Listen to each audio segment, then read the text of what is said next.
돈키호테에는 600명이 넘는 인물이 나오고 있고요. 그들은 이 광적인 인물에 대해 각자 다른 반응을 보이고 있어 흥미로운데요.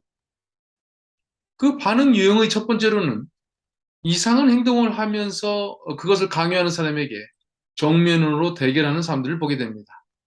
예를 들어 돈키호테가 둘시네아를 신적인 존재로 삼고, 즉 세상에서 가장 아름다운 여인임을 인정하기를 타인에게 강요할 때, 이런 유형의 사람들은 그의 허황된 주장을 정면으로 부정하게 되고, 당연히 양쪽 간 대결이 불가피하게 되죠. 작중 돈키호테의 각종 대결은 이런 유형의 인물들과의 사이에서 일어난 것이라고 보면 될 것입니다. 길을 가는데 어떤 사람이 갑자기 나타나 길을 막고, 사람들이 보지도 못한 어떤 여인을 세상에서 가장 아름다운 공주이고 그녀를 찾아가 고백하라고 하니 이런 제안을 받아줄 사람은 거의 없을 것입니다.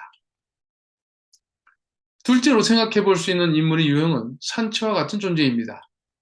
그는 돈키호테의 동반자이기에 돈키호테와 동일한 지향점을 갖고 있는 것처럼 보이지만 사실은 돈키호테와 가장 반대쪽에 있는 존재이기도 합니다. 전형화된 유형으로는 돈키호테를 이생주의자, 산초를 현실주의자로 구분하는 것 외에도 산초가 돈키호테를 따라가는 목적은 분명한데요. 성의 총독이 되고 권력과 부를 얻기 위해 그는 돈키호테를 따라 나섭니다. 심장에서 뿜어져 나오는 주체할 수 없는 열정으로 계획도 없이 특정한 방향도 없이 닥치는 대로 모험을 행하는 돈키호테는 다르게 산초는 이성적이며 목표 지향적이고 계획적이죠. 아이러니컬한 것은 이렇게 서로 성격도 다르고 목적도 다르지만 둘은 동행자의 관계에 있다는 사실인데요. 산초는 돈키호테의 이상과 목적 실현을 도와주기 위해서가 아니라 자기가 설정한 목적을 위해 일시적으로 동행하는 인간형이죠. 셋째로 볼 수 있는 인물로는 돈키호테의 광기를 알아채고 그를 이용해 재미를 보는, 즉 즐거운 시간을 보내려는 사람의 유형이 있습니다. 작품 중 공작 부부의 경우가 대표적인데요. 이들은 미친 돈키호테가 주장하는 것이 허황된 것이며 현실적이지 않다는 것을 알면서도 맞장구를 쳐줍니다. 두 인물이 벌이는 기괴한 상황을 보면서 즐기는 것이죠. 가상의 현실을 만들어 목마를 타고 하루를 나르는 상황극을 만든다거나 돈키호테와 산초를 속여 섬의 총독으로 산초를 보내는 즉흥극은 이런 유형의 인물들이 만든 이야기입니다. 넷째로 열정과 광기에 빠진 돈키호테를 집으로 데려오는 사람들이 있습니다.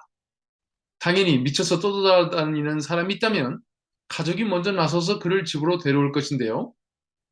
미친 행각으로 세상을 떠도는 가족이나 친구 입장에서는 그냥 둘 수 없겠죠. 조카가 그랬고 가정부가 그랬습니다. 친구인 이발사가 그랬고 신부도 돈키호테를 걱정합니다.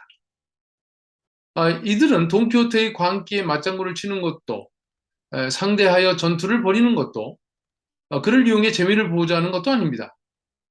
진정으로 돈키호테의 안위가 걱정되는 사람들일 것입니다. 이런 목적으로 같은 마을의 젊은이 산손 까라스코는 기사로 가장하여 여러 번의 대결을 펼쳤고 실패를 거듭하다가 최종적으로 바르셀로나 해변에서 이김으로써 돈키호테가 마을로 그리고 집으로 돌아오게 합니다.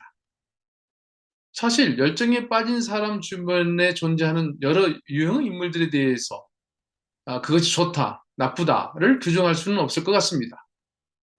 말하자면 돈키호테 입장에서는 대결해야 하는 상대가 필요한 것이고, 그래서 작품 중 그의 헛소리를 인정하지 않고 달려드는 사람이 있어야 하는 것이고요.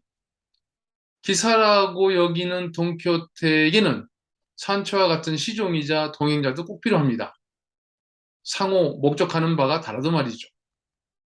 아울러 그의 상상력을 돋구는 공작 부부와 같은 존재도 필요하고, 가족이나 친구처럼 미친 행위에 불안을 느끼고 집으로 데려오려는 사람도 필요합니다. 즉, 어떤 유형의 인물이 가장 중요하고 필요하다는 것에 대해서는 그 평가가 다를 수밖에 없다고 보는데요. 중요한 것은 돈키호테가 돈키호테로 존재한다는 것과 그가 살아있다는 느낌, 그리고 행복하다는 입장에서 본다면 어떤 것도 좋을 것 같습니다.